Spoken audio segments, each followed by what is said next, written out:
Price Lord. இன்றைக்கி இந்த video பார்க்குற யாருக்காவது பர்த்டே இருக்கா?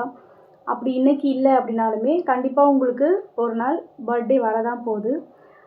நீங்கள் வந்து பர்த்டேவை வந்து டிஃப்ரெண்ட்டான விதத்தில் வந்து நீங்கள் செலிப்ரேட் பண்ணியிருக்கலாம். இனிமேல் இப்போது இதுக்கப்புறமும் உங்களுடைய பர்த்டே வந்து வரப்போகுது அப்படின்னாலுமே நீங்கள் டிஃப்ரெண்ட்டாக வந்து ஒருத்தர் ஒரு விதத்தில் வந்து பர்த்டே வந்து செலிப்ரேட் பண்ணுவீங்க. கேக் கட் பண்ணுறது, நம்ம வெளியில் போகிறது, ஃப்ரெண்ட்ஸோடு நம்ம அவுட்டிங் போகிறது, இல்லை ஃபேமிலியோடு நம்ம வந்து வெளியில் போகிறது, இப்படி ஏதோ ஒரு விதத்தில் நம்ம வந்து நம்மளுடைய பர்த்டேயை வந்து செலிப்ரேட் பண்ணுவோம். நம்மளுக்கு வந்து மெயினாக பர்த்டேக்கு வந்து நிறைய கிஃப்ட் கிடைக்கும். நம்முடைய ஃப்ரெண்ட்ஸு, ஃபேமிலி எல்லாருமே நம்மளுக்கு தெரிஞ்சவங்க நம்மளுக்கு வந்து அன்எக்ஸ்பெக்டடான விஷஸ் வரும், கிஃப்ட்ஸ் வரும், இது எல்லாமே வரும். அண்டு வந்து நம்ம ஜீசஸ் கிட்ட வந்து நம்ம ப்ரேயர் பண்ணுவோம். நம்ம பர்த்டேக்கு கூட வந்து ப்ரேயர் பண்ணாதவங்களும் இருக்கிறாங்க. ஆனால் ப்ரேயரே பண்ணாதவங்க கூட வந்து பர்த்டேக்கு ஏசப்பா எனக்கு இந்த நாளை கொடுத்தீங்க, இவ்வளோ இயர்ஸ் வந்து என்னை பாதுகாத்தீங்க அப்படின்னு சொல்லிட்டு ப்ரேயரே பண்ணாதவங்க கூட வந்து பர்த்டே அன்றைக்கி வந்து கண்டிப்பாக ப்ரேயர் பண்ணுவாங்க. அப்படி வந்து நீங்களும் வந்து பர்த்டே அன்றைக்கி ப்ரேயர் பண்ணலாம். ப்ரேயர் பண்ணி காட்கிட்டேருந்து வந்து சிலவங்கலாம் வந்து ப்ராமிஸ் வாங்குவாங்க. ஏசப்பா எனக்கு வந்து ப்ராமிஸ் பண்ணுங்கள், எனக்கு வந்து ப்ராமிஸ் கார்டு கொடுங்க, எனக்கு வேர்ஸ் கொடுங்க பைபிள்லேருந்து என்னுடைய பிறந்த நாளைக்கு அப்படின்னு சொல்லும்போது காட் வந்து கண்டிப்பாக பேசுவார். ஆண்டவர் ஏதோ ஒரு வார்த்தை, வாக்குத்தத்தம், அது ஒரு பாடல்களின் வரிகளாக இருக்கலாம், பைபிளில் இருக்கிற ஒரு வசனமாக இருக்கலாம். ஆண்டவர் கண்டிப்பாக உங்களோடு கூட நீங்கள் ப்ரேயர் பண்ணும்போது உங்களுக்கு ஒரு வாக்குத்தத்தம், உங்களுக்கு ஒரு ப்ராமிஸ் வந்து உங்களுடைய பர்த்டேக்கு காட் கொடுப்பாரு. இதுக்கு பிஃபோராக உங்களுடைய பர்த்டேயில் கடந்த வருடங்களில் ஆண்டவர் கொடுத்தும் இருக்கலாம். இப்படி நம்ம வந்து பல விதத்தில் நம்மளுடைய பர்த்டே வந்து செலிப்ரேட் பண்ணுறோம். நம்மளுக்கு நிறைய விஷயம் அன்எக்ஸ்பெக்டடாக நம்மளுக்கு கிடைக்குது. நம்ம காட்கிட்ட கேட்குறோம். சில டைம்ஸ் வந்து நீங்கள் காட்கிட்டேயே சில மெட்டீரியல்ஸாகவே என்னுடைய பர்த்டேக்கு நீங்கள் இதை கொடுக்கணும், இதை வாங்கி கொடுக்கணும்னு கேட்கலாம். சிலவங்க வந்து மெட்டீரியலாக கேட்கல அப்படின்னாலுமே வசனம், நான் ஃபஸ்ட்டு சொன்ன மாதிரி ஆண்டவருடைய வார்த்தையை கேட்கலாம். எனக்கு ஏதாவது ப்ராமிஸ் கொடுங்கன்னு சொல்லி கேட்கலாம். இப்போது இனிமே வந்து பர்த்டே செலிப்ரேட் பண்ண போகிறவங்க, இதுக்கப்புறம் என்னுடைய பர்த்டே வருது அப்படின்றவங்க நம்ம வந்து ஒரு டிஃப்ரெண்ட்டான ஒரு விதத்தில் வந்து நம்ம பர்த்டே செலிப்ரேட் பண்ணலாம். ஆண்டவருக்கு பிரியமானது, ஆண்டவரும் ஆவியானவருமே வந்து ரொம்ப சந்தோஷப்படக்கூடியதான ஒரு விஷயம்.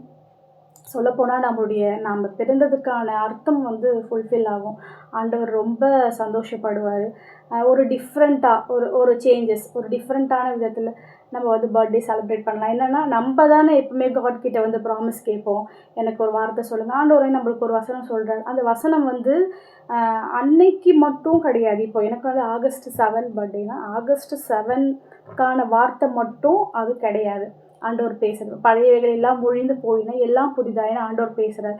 என் கிருபை உன்னை விட்டு விலகாதுன்னு ஆண்டவர் அன்னைக்குரிய வசனம் மட்டுமானது கண்டிப்பாக கிடையாது.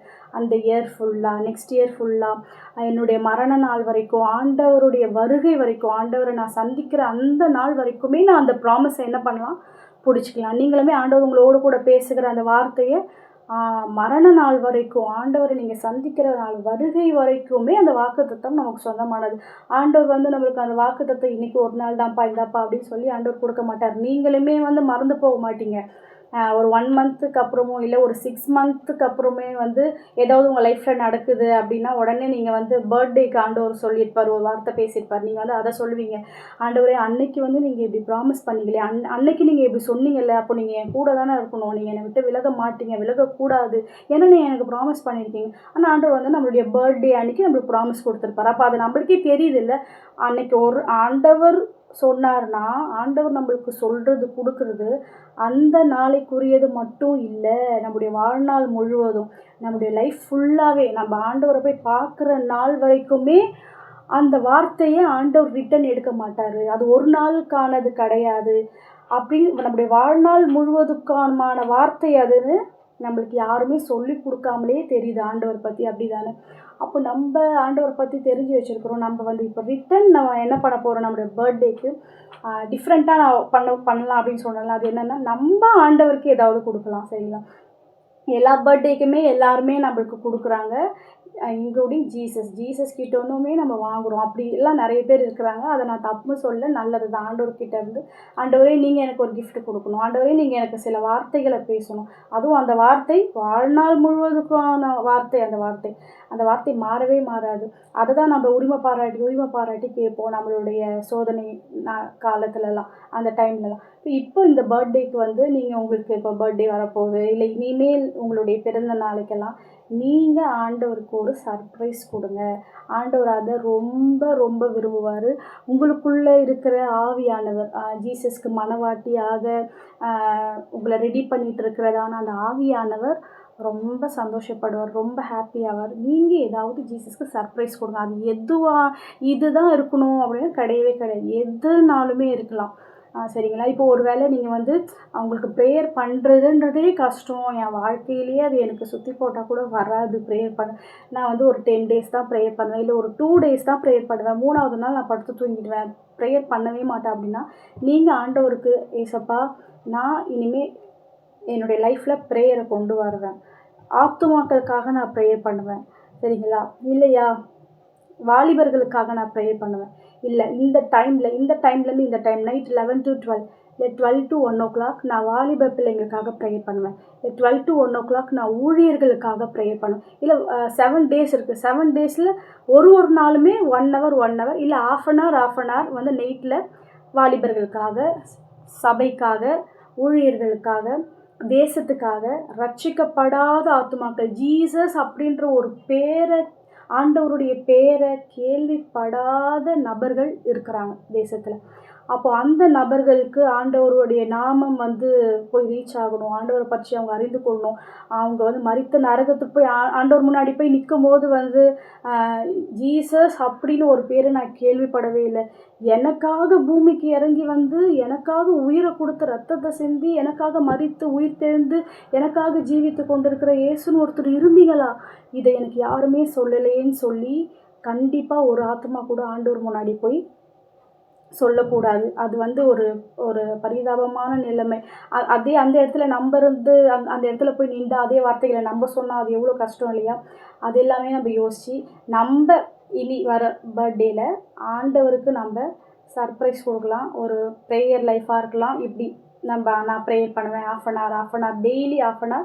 மண்டேனா ஆத்துமாக்கள், அழிந்து கொண்டிருக்கிற ஆத்துமாக்களுக்காக, டியூஸ்டேனா வாலிப பிள்ளைங்களுக்காக, Wednesday night half an hour வந்து ஊழியர்களுக்காக, Thursday night half an hour வாலிப பிள்ளைகளுக்காக, ஃப்ரைடே தேசத்துக்காக, இப்படி half an hour.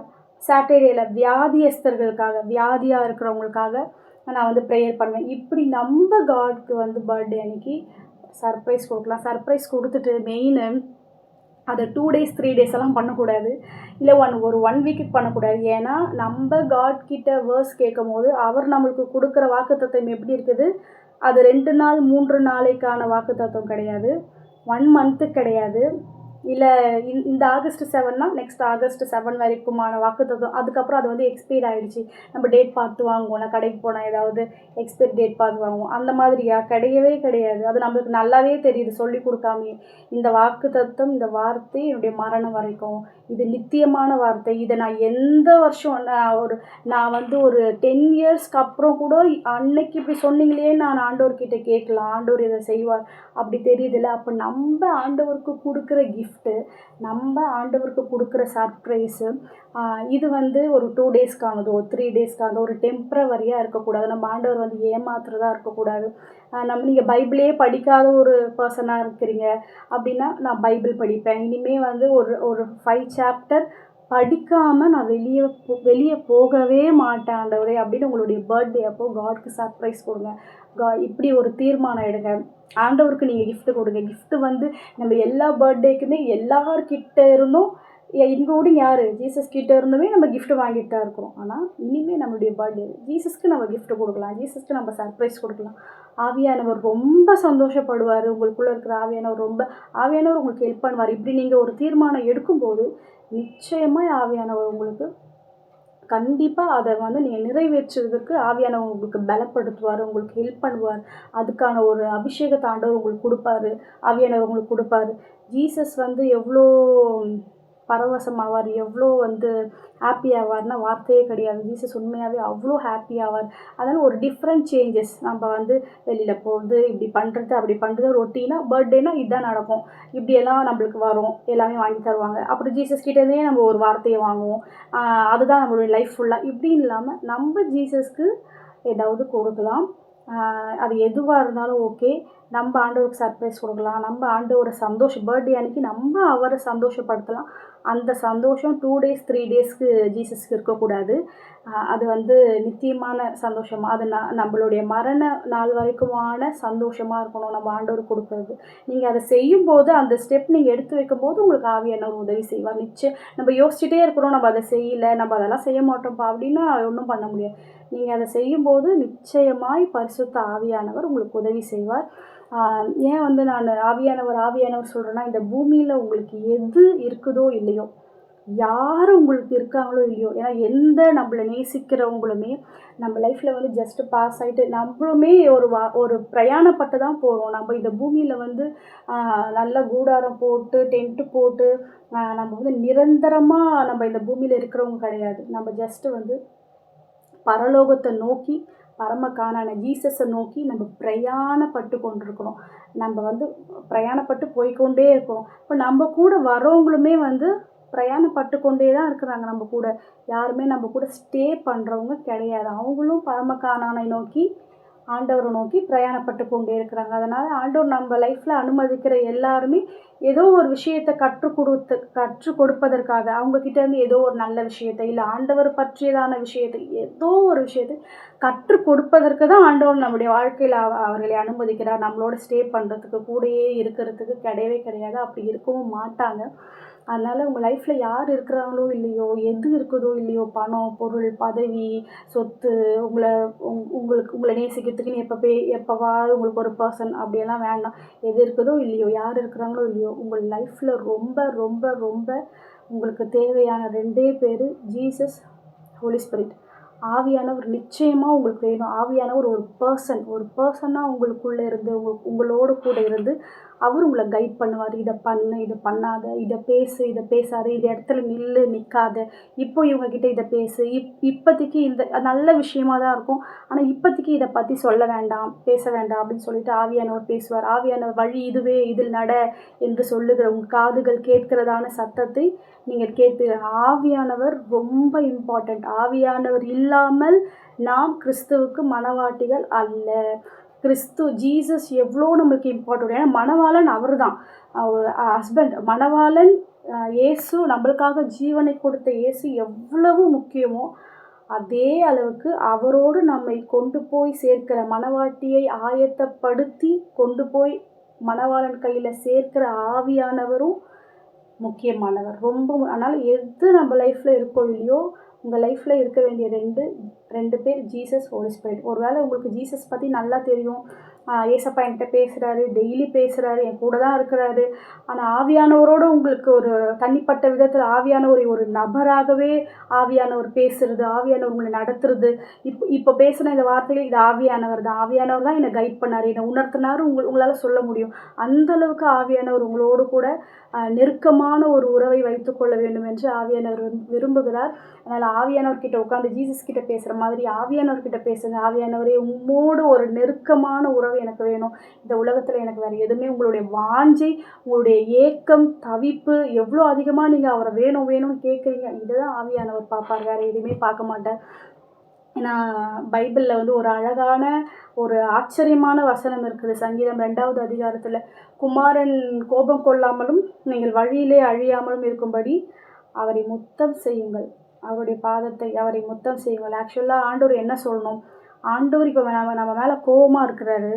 நம்ம எப்படி கோபமாக இருக்கிறாருன்னா, நம்ம வந்து அவர் நம்மளை அழிச்சிடுவார், நம்ம அழிஞ்சே போயிடுவோம், அந்த அளவுக்கு நம்ம மேலே ஆண்டவர் கோபமாக இருக்கிறாரு. அப்படின்னா நம்ம வந்து என்ன பண்ணணும், நம்ம அந்த இடத்துல நிற்கவே பயப்படுவோம். நம்ம வந்து ஆண்டவர் உங்கள் மேலே கோபமாக இருக்கிறாரு, உங்களை அழிக்க போகிறாரு, போய் 10 மணி நேரம் ஜெபம் பண்ணுங்க, போய் ஒரு மாதம் சாப்பிடாத 40 நாள் ஃபாஸ்டிங் போடுங்க, குடிக்காதீங்க, சாப்பிடாதீங்க, இப்படி தானே சொல்லணும். ஆண்டவர் உங்கள் மேலே கோபமாக இருக்கிறாரு, நீங்கள் அழிய போறீங்க, ஸோ நீங்கள் போய் உபவாசம் போடுங்க, 40 நாள் ஃபாஸ்டிங் போடுங்க, சாப்பிடாதீங்க, தண்ணி குடிக்காதீங்க, இல்லை அழுது பிறண்டு பல மணி நேரம் ஜெபிங்க, அவருடைய கோபம் தனியும். இப்படி தான் ஆக்சுவலாக சொல்லியிருக்கணும். ஆனால் பைபிள் என்ன சொல்லியிருக்குது? குமாரன் கோபம் கொள்ளாமலும் நீங்கள் வழியில் அழியாமல் இருக்கணும்னா சிம்பிள், இந்த அவரை முத்தம் செய்யுங்கள். இப்போ இந்த விஷயத்துலேருந்து தெரியுதா ஆண்டவர் எவ்வளோ ஒரு நம்மளுடைய அன்புக்காக நம்மக்கிட்ட அவர் என்ன கேட்குறாரு? நீ என்னை நேசி, நீ தான் எனக்கு வேணும், வேறு ஒன்றுமே, உன்னுடைய அன்பு தான் எனக்கு வேணும். இதுதான் ஆண்டவர் இப்போ ஆண்டவரை முத்தம் செய்யுங்கள்னா என்னது? எப்படி நம்ம அவரை முத்தம் செய்யுது? நம்ம அவருக்கு கொடுக்குறதான டைம், நம்ம மற்றவங்களுக்காக ஜெபிக்கிறது, நம்முடைய ப்ரேயர் லைஃப், நம்ம பைபிள் ரீட் பண்ணுறது, ஆண்டவரோடு நம்மளுக்கு இருக்கிற அந்த நெருக்கமான உறவு, ஆவியானவரோடு நம்மளுக்கு இருக்கிற நெருக்கமான உறவு, இதுதான் நம்ம அவரை முத்தம் செய்வது. அதனால் கண்டிப்பாக ஆண்டவர் உங்களோடு கூட பேசியிருக்கிறார். நீங்களும் இனிமேல் உங்களுடைய பர்த்டே வந்தால் காடுக்கு சர்ப்ரைஸ் கொடுப்பீங்க. ஜீசஸ்க்கு சர்ப்ரைஸ் கொடுத்து ஹோலி ஸ்பிரிட்டையும் ஆவியானவரையுமே நீங்கள் சந்தோஷப்படுத்துவீங்க அப்படின்னு ஆண்டவர் நம்புகிறாரு. ஆண்டவர் எதிர்பார்க்குறாரு அந்த டேஸை. அடுத்தது யார் இருக்கிறாங்களோ இல்லையோ உங்கள் லைஃப்பில் ஜீசஸ் ஹோலி ஸ்பிரிட்டோட ஒரு நெருக்கமான உறவை ஏற்படுத்தி கொடுங்க. ஒருவேளை ஜீசஸ் தான் உங்களுக்கு அதிகமாக தெரியும், ஆவியானவர் இருக்கிறாருன்றதுக்கான அடையாளம் அபிஷேகம், அந்நிய பாஷைகளே பேசுது. ஒருவேளை நீங்கள் அந்நிய பாஷையை பேசுகிற அனுபவம் உங்களுக்கு இருக்கலாம், அந்நிய பாஷையை பேசலாம். அதோடு இருந்துடக்கூடாது. ஹோலி ஸ்பிரிட் ஒரு பர்சனாக இருந்து உங்கள் லைஃப்பில் ட்ராவல் பண்ணணும், உங்களை கைட் பண்ணணும், உங்கள்கிட்ட பேசணும், உங்களை ப்ரொடெக்ட் பண்ணணும். இது எல்லாத்தையுமே நீங்கள் ஃபீல் பண்ணணும் உங்கள் லைஃப்பில். அந்த அனுபவம் எனக்கு இல்லை அப்படின்னா ஆவியானவர் லைவாக இருக்கிறாரு, உங்கள் கூடயே இருக்கிறாரு, எங்கேயுமேலாம் இல்லை, உங்களுக்குள்ளே தான் தங்கி இருக்கிறாரு. அவரை விடாதீங்க. இப்போவே இந்த வீடியோ பார்த்து முடிச்சதுக்கப்புறம் ஆவியானவர்கிட்ட போய் பேசுங்க. அவர் எப்போன்னு தான் வெயிட் பண்ணிகிட்ருக்கிறாரு. நீங்கள் ரொம்ப அழுது அப்படிலாம் இல்லை, நீங்கள் அவர் அந்த ஏக்கம், அந்த தவிப்பு, அந்த வாஞ்சையை தான் அவர் பார்க்குறாரு. ஆவியானவர் உங்களை கைட் பண்ணுவார். God bless you.